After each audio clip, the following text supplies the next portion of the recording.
So let's move on to the last session of the module, keyword research. നമ്മൾ ഇപ്പോൾ പഠിക്കാൻ പോകുന്നത് എങ്ങനെയാണ് കീവേഡ് ഗ്രൂപ്പ് ചെയ്യുന്നത്, തീം ബേസിൽ എങ്ങനെയാണ് കീവേഡ് ഗ്രൂപ്പ് ചെയ്യുന്നത്. അപ്പോൾ നമ്മൾ കീവേഡ് ഗ്രൂപ്പ് ചെയ്യുന്നതുകൊണ്ട് കുറച്ച് ബെനിഫിറ്റ്സ് ഉണ്ടല്ലേ. എന്താണ്?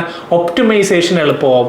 നമുക്ക് എങ്ങനെ കൃത്യമായിട്ട് ഈ ഒരു കീവേഡ് ബേസിലുള്ള ആഡ്സ് തന്നെ ആളുകളിലോട്ട് കാണിക്കണം. ഫോർ എക്സാമ്പിൾ, റെഡ് ഹാറ്റ് എന്ന് പറഞ്ഞ് സെർച്ച് ചെയ്യുന്ന ആളുകൾക്ക് റെഡ് ഹാറ്റ് അല്ലെങ്കിൽ ഈ റെഡ് കളർ, ഈ ഹാറ്റ്, ഇതിന് ഇങ്ങനെയുള്ള കീവേഡ്സ് ഉള്ള ആഡ് തന്നെ പോപ്പപ്പ് ചെയ്താലേ അവർ ക്ലിക്ക് ചെയ്യുള്ളൂ. എന്നാലേ ക്ലിക്ക് ത്രൂ റേറ്റ് കൂടുകയുള്ളൂ.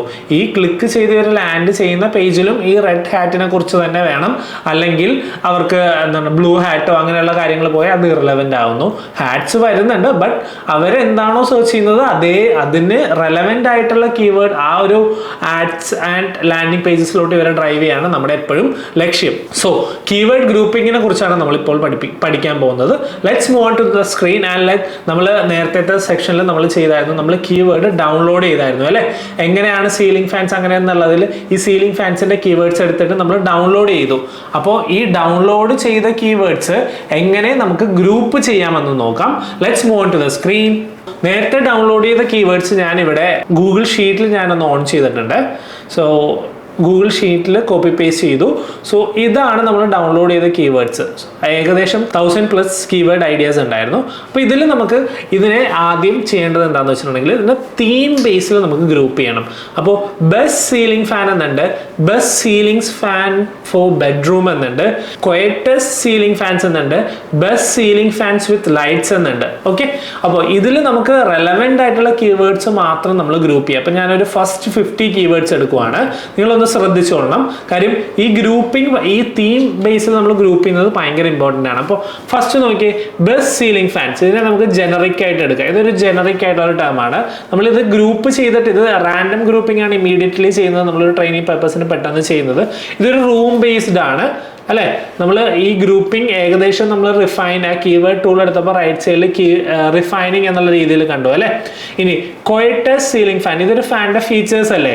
ഇതിനെ നമുക്ക് ഒരു ക്വാളിറ്റി ആയിട്ട് എടുക്കാം. അല്ലെങ്കിൽ കാര്യം ക്വയറ്റസ്റ്റ് സീലിംഗ് ഫാൻസ് എന്ന് പറഞ്ഞാൽ ആളുകൾക്ക് എപ്പോഴും സെർച്ച് ചെയ്യാൻ ചാൻസ് ഉള്ളതാണ്. കാര്യം ഭയങ്കര ശബ്ദമുള്ള ഒരു സീലിംഗ് ഫാൻസ് അവർക്ക് മിക്കവർക്കും ഇഷ്ടമല്ല. അപ്പോൾ ക്വയറ്റായിട്ട് വർക്ക് ചെയ്യുന്ന ഒരു സീലിംഗ് ഫാനെ കുറിച്ച്. ഓക്കെ, സോ ഇങ്ങനെ ഒരു ടേമും ഇതിനെ നമുക്കൊരു എന്താ പറയുക ക്വാളിറ്റി അല്ലെങ്കിൽ ഒരു ഫീച്ചർ എന്ന് പറഞ്ഞ ടേമിലിടാം.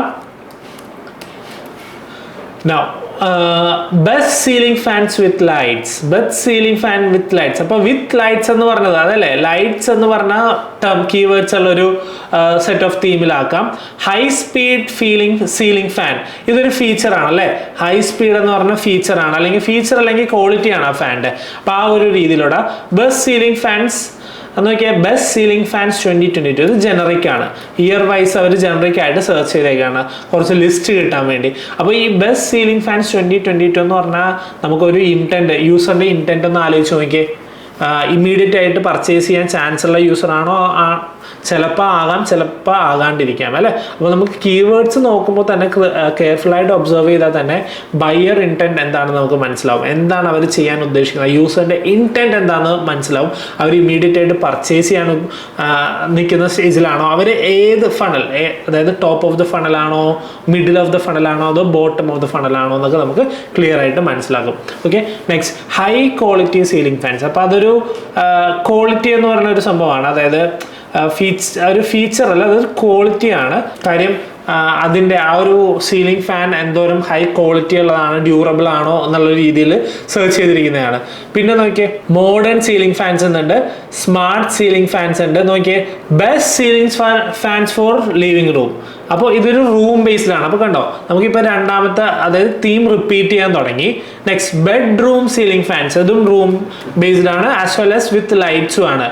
ബെസ്റ്റ് ക്വാളിറ്റി സീലിംഗ് ഫാൻസ്, നമ്മൾ നേരത്തെ അത് കണ്ടോ, നമുക്ക് റിപ്പീറ്റ് ചെയ്യാൻ തുടങ്ങി. അതായത് നമുക്ക് ഏകദേശം നമുക്ക് എങ്ങനെയാണ് ഈ ഒരു ഹൈ ക്വാളിറ്റി സീലിംഗ് ഫാൻസ് എന്ന് നമ്മൾ കണ്ടു, ബെസ്റ്റ് ക്വാളിറ്റി സീലിംഗ് ഫാൻസ് എന്ന് കണ്ടു അല്ലേ. അപ്പോൾ ഈ തീം റിപ്പീറ്റ് ചെയ്യാൻ തുടങ്ങി. അപ്പോൾ ഞാൻ ഒരു ഫസ്റ്റ് 50 കീവേഡ്സിൻ്റെ നമ്മൾ തീം ക്രിയേറ്റ് ചെയ്തിട്ടുണ്ട്. അപ്പോൾ ആ സെക്ഷനിലോട്ടൊന്ന് പോവാം. ഓക്കെ, ഫസ്റ്റ് 50 കീവേഡ്സിന് തീം ക്രിയേറ്റ് ചെയ്തിട്ടു. അപ്പോൾ ഇതാണ് തീം. അപ്പോൾ ഇങ്ങനെ തീം ഇടുന്നത് കൊണ്ട് ഞാൻ ഇവിടെ നെഗറ്റീവ് കീവേഡ് ഇട്ടിട്ടുണ്ട്. നോക്കിയേ, ബെസ്റ്റ് സീലിംഗ് ഫാൻസ് 2022. ഈ ബെസ്റ്റ് സീലിംഗ് ഫാൻസ് 2022 എന്ന് പറയുന്നത് നമുക്ക് ചിലപ്പോൾ ഹൈ ഇൻറ്റൻറ്റ്, അതായത് യൂസർ പർച്ചേസ് ചെയ്യാനുള്ള, ചിലപ്പോൾ ഒരു റിസർച്ചിൻ്റെ രീതിയിലാണെങ്കിൽ നമുക്ക് ഈ ഒരു പർട്ടിക്കുലർ കീവേഡ്സ് വേണമെങ്കിൽ നെഗറ്റീവായിട്ട് ആഡ് ചെയ്യാം. വേറെ ഒന്നും കൊണ്ടല്ല, നമുക്ക് ഒരു ഇമ്മീഡിയറ്റ് ആയിട്ട് അല്ലെങ്കിൽ ഒരു റിസർച്ച് അല്ല ടോപ്പ് ഓഫ് ദ ഫണൽ അല്ലെങ്കിൽ ബോട്ടം ഓഫ് ദ ഫണൽ ഏത് ലെവലിൽ വേണമെങ്കിൽ നമുക്ക് ഈ ഒരു പർട്ടിക്കുലർ കീവേഡ്സിനെ ആഡ് ചെയ്യാം. അപ്പോൾ നമ്മൾ ഏത് പാർട്ടിലുള്ളവരെയാണ് റീടാർഗറ്റ് ചെയ്യുന്നത് അല്ലെങ്കിൽ ടാർഗറ്റ് ചെയ്യുന്നതെന്ന് ഉദ്ദേശിച്ചിരിക്കും നമ്മൾ ഇതിനെ തീം സെറ്റ് ചെയ്യുന്നത്. സോ ബെസ്റ്റ് മോഡേൺ സീലിംഗ് ഫാൻസിനുള്ളതിനെ ഞാൻ കുറച്ചും കൂടി എന്താ പറയുക ജനറിക് ആയിട്ട് തന്നെ ഇൻക്ലൂഡ് ചെയ്യുകയാണ്. അപ്പോൾ നമുക്ക് എവിടെ വേണമെങ്കിലും നമുക്കിപ്പോൾ കീവേഡ്സ് വേണ്ട, ഈ ഒരു പർട്ടിക്കുലർ കീവേഡ്സ് അല്ലെങ്കിൽ ഈ ഒരു പർട്ടിക്കുലർ വേർഡിലുള്ള ആഡ്സ് നമ്മൾ ടാർഗറ്റ് ചെയ്യേണ്ട ട്രിഗർ ആണ്ടെന്നുള്ളതെങ്കിൽ നമുക്ക് അതിനെ വേണമെങ്കിൽ നെഗറ്റീവ് കീവേഡ്. നോക്കിയേ, best price on ceiling fans, നമ്മുടെ പ്രൈസ് ബെസ്റ്റ് ആണെന്നില്ല, ലക്ഷറി ടൈപ്പ് സീലിംഗ് ഫാൻ ആണെങ്കിൽ നമുക്ക് അതിനെ നെഗറ്റീവ് കീവേഡായിട്ട് ആഡ് ചെയ്യാം. അപ്പോൾ അങ്ങനെ ആഡ് ചെയ്യുന്നതുകൊണ്ടുള്ള ബെനിഫിറ്റ് എന്താണെന്ന് വെച്ചിട്ടുണ്ടെങ്കിൽ ഞാൻ കാണിച്ചു തരാം. നമ്മളിപ്പോൾ ഇത്രയും കീവേഡ്സിലാണല്ലോ വർക്ക് ചെയ്തത്. So what I'm going to do is I'm going to add filters. ഈ ഫിൽറ്റേഴ്സിൽ നിന്ന് എനിക്ക് സെലക്ട് ചെയ്യാം. കണ്ടോ, ഞാൻ ഇപ്പോൾ സെലക്ട് ചെയ്യാൻ പോകുന്നത് കണ്ടോ, ഞാൻ ആഡ് ചെയ്ത തീം എല്ലാം എനിക്ക് ഇവിടെ ലിസ്റ്റ് ആയിട്ട് കാണാം. സോ ഞാൻ ഇവിടെ നിന്ന് സെലക്ട് ചെയ്യാൻ പോകുന്നത്, ഞാൻ എല്ലാം ക്ലിയർ ചെയ്ത് കൊടുത്തു. ജനറിക് ആയിട്ടുള്ള കീവേഡ്സ് മാത്രം എനിക്ക് കാണണം. ഇതിനെ മാത്രം ഞാൻ കോപ്പി ചെയ്ത് ഞാൻ സെപ്പറേറ്റ് ഗ്രൂപ്പ് ചെയ്യുന്നു. ഈ കോപ്പി ചെയ്ത കീവേഡ്സ് ഞാൻ ഗ്രൂപ്പ് ചെയ്യുന്നു, പുതിയൊരു സബ്ഷീറ്റ് ക്രിയേറ്റ് ചെയ്തു. ആ സബ്ഷീറ്റിലോട്ട് ഈ ഒരു ഇപ്പോൾ ഞാൻ ഗ്രൂപ്പ് ചെയ്ത കീവേഡ് ആഡ് ചെയ്യുന്നു. ഇതിനെ ഞാൻ ജനറിക് ആയിട്ട് ആഡ് ചെയ്യുന്നു. കണ്ടോ, അപ്പോൾ നമുക്ക് കീവേഡ് ഗ്രൂപ്പിംഗ് വളരെ എളുപ്പമായി അല്ലേ. അപ്പോൾ ഇപ്പോൾ ജനറിക് എടുത്തു, ഇനി നമുക്ക് ലൈറ്റ്സ് ക്ലിയർ കൊടുത്തു, ലൈറ്റ്സ് ഉള്ള കീവേഡ്സ് മാത്രം എടുക്കുന്നു. കണ്ടോ, ലൈറ്റ്സ് ഉള്ള കീവേഡ്സ് മാത്രം എടുക്കുന്നു, അത് മാത്രം എനിക്ക് കാണാം. സോ നമുക്ക് നമ്മുടെ വർക്ക് എളുപ്പമായി. അതിനെ ഞാനൊരു സബ്ഷീറ്റിലോട്ട് ആഡ് ചെയ്തു. ഇതിനെ ഞാൻ ലൈറ്റ്സ് എന്ന് പറഞ്ഞു കൊടുത്തു. ഇങ്ങനെ കൊടുക്കുന്നതുകൊണ്ടുള്ള ബെനിഫിറ്റ്സ് എന്താണെന്ന് ചോദിച്ചു കഴിഞ്ഞാൽ, നമുക്ക് ആഡ് ക്രിയേറ്റ് ചെയ്യുന്ന ലെവലിൽ നെക്സ്റ്റ് നമ്മൾ മൊഡ്യൂളിൽ പഠിക്കാൻ പോകുന്നത് എങ്ങനെയാണ് ആഡ് ക്രിയേറ്റ് ചെയ്യുന്നത്. അപ്പോൾ ആ ഒരു പർട്ടിക്കുലർ ആഡ് ക്രിയേറ്റ് ചെയ്യുമ്പോൾ നമുക്ക് മനസ്സിലാവും ഇങ്ങനെ തീം ബേസിൽ നമ്മൾ ഗ്രൂപ്പ് ചെയ്യുന്നതുകൊണ്ടുള്ള ബെനിഫിറ്റ്സ് എന്താണ്. Okay, so it is very easy, isn't it? So let's move on to the slide and let's learn in detail about how these grouped keywords can be useful. നമുക്കിപ്പോൾ സ്ക്രീനിൽ കാണാം keyword grouping എങ്ങനെയാണെന്ന് അല്ലേ.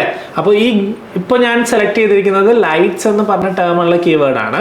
അപ്പോൾ ഈ lights എന്ന് പറഞ്ഞ terms ഉള്ള കീവേഡ്സ് യൂസ് ചെയ്തിരിക്കുന്നത് നോക്കിയേ, ഇതിനെല്ലാം ഞാനൊരു സിമിലർ ഗ്രൂപ്പ് ആക്കി. ഈ ഗ്രൂപ്പിലുള്ള കീവേഡ്സ് മാത്രം ഞാനൊരു സെറ്റ് ഓഫ് ആഡ് ഗ്രൂപ്പ്സിലോട്ട് ആഡ് ചെയ്യുന്നു. ഈ ഒരു ലൈറ്റ്സ് ഞാൻ ഹൈലൈറ്റ് ചെയ്ത് അല്ലെ, ലൈറ്റ് ഉള്ള സീലിംഗ് ഫാൻ നോക്കുന്ന അനേകം യൂസേഴ്സ് ഉണ്ട്. ഈ യൂസേഴ്സിലോട്ട് നമ്മുടെ അഡ്വർടൈസ്മെന്റ് എത്തുവാണ്. അപ്പോൾ ഈ ലൈറ്റ്സ് എന്ന് പറയുന്ന ഒരു ടേം നമ്മുടെ ആഡിൽ ഉണ്ടെങ്കിൽ ഇവർ ക്ലിക്ക് ചെയ്ത് കയറുന്ന ലാൻഡിംഗ് പേജിലോട്ടും ഇതിൽ ഈ ലൈറ്റ് ഉള്ള സീലിംഗ് ഫാനാണ് വിസിബിൾ ആയിരിക്കുന്നതെങ്കിൽ നമുക്ക് കൺവേർഷൻ ഉള്ള ചാൻസ് വളരെ കൂടുതലാണ്. ഇനി ഒരു സെറ്റ് ഓഫ് ഗ്രൂപ്പും കൂടി ഞാൻ ക്രിയേറ്റ് ചെയ്തിട്ടുണ്ട്. റൂം അല്ലെ, ബെഡ്റൂമിലോട്ടുള്ളത്, അല്ലെങ്കിൽ ഇൻഡോർ റൂം, അല്ലെങ്കിൽ ഹോളിലോട്ടുള്ളത്, അല്ലെങ്കിൽ കിച്ചണിലോട്ടുള്ളത്. അപ്പോൾ ഇങ്ങനെയുള്ള റൂം, ലിവിങ് റൂം, അങ്ങനെയുള്ള റൂംസിലോട്ട് സെലക്ട് ചെയ്തിരിക്കുന്ന കീവേഡ്സിലെ നമുക്ക് ഗ്രൂപ്പ് ചെയ്തിട്ടുണ്ട്. സോ ഇങ്ങനെ ഗ്രൂപ്പ് ചെയ്താലുള്ള ബെനിഫിറ്റ്സ് എന്താണെന്നുണ്ടെങ്കിൽ നമുക്ക് എങ്ങനെയാണ് ഈ ഒരു പർട്ടിക്കുലർ തിമാറ്റിക് ആയിട്ടുള്ള കീവേഡ് റിസർച്ച് അല്ലെങ്കിൽ കീവേഡ് ഗ്രൂപ്പിംഗിൽ നമുക്ക് optimisation എളുപ്പമാവും. Okay, so thank you. Next we are going to learn about how to create an ad. അപ്പോൾ ഗൂഗിൾ ആഡ് എങ്ങനെയാണ് ക്രിയേറ്റ് ചെയ്യുന്നതാണ് നെക്സ്റ്റ് മൊഡ്യൂളിൽ നമുക്ക് പഠിക്കാൻ പോകുന്നത്. അപ്പോൾ നമ്മൾ ഈ മൊഡ്യൂളിൽ കീവേഡ് റിസർച്ച് എന്താണെന്ന് പഠിച്ചു. അപ്പോൾ കീവേഡ് റിസർച്ചിലുള്ള ഡിഫറെൻറ്റ് ടോപ്പിക്സും പഠിച്ചു. കീവേഡ് റിസർച്ച് എന്നത് വളരെ ഇമ്പോർട്ടൻ്റ് ആയിട്ടൊരു സെക്ഷനാണ്. കാര്യം കീവേഡിനനുസരിച്ച് കീവേഡ് എന്തോരം റെലവൻ്റ് ആണോ അതിനനുസരിച്ചിരിക്കും നമ്മുടെ ആഡിൻ്റെ പെർഫോമൻസും. ഓവറോൾ ആഡ് പെർഫോമൻസ് ആഡ് അക്കൗണ്ടിൻ്റെ ഒരു ക്വാളിറ്റീനെ ബാധിക്കും. ക്വാളിറ്റി ഇമ്പ്രൂവ് ആവുന്നതനുസരിച്ച് നമ്മുടെ ആഡ്സിൻ്റെ പെർഫോമൻസ് ഇൻഡയറക്ട്ലി ഇമ്പ്രൂവ് ആവും. We can get better result for the less spend. അപ്പോൾ നമ്മൾ അതിനെക്കുറിച്ചൊക്കെ ഇൻഡെപ്ത് ആയിട്ട് എങ്ങനെയാണ് ബെറ്റർ റിസൾട്ട് ഒരു ചെറിയ സ്പെൻഡിൽ വരുന്നത്, മാക്സിമം CPC ബിഡിങ് എമൗണ്ട് കൂടുതലാണെങ്കിലും നമ്മുടെ ആഡിൻ്റെ ക്വാളിറ്റി കൂടുതലാണെങ്കിൽ, അല്ലെങ്കിൽ നമുക്ക് ക്വാളിറ്റി സ്കോർ കൂടുതലുണ്ടെങ്കിൽ നമുക്ക് എങ്ങനെയാണ് നമ്മുടെ ആഡ് നല്ലപോലെ പെർഫോം ചെയ്യുന്നതെന്നൊക്കെ നമ്മൾ ഡീറ്റെയിൽ ആയിട്ട് പഠിക്കും. So in the next module we are going to learn how to create an ad. I will catch up you on the next video. Thank you.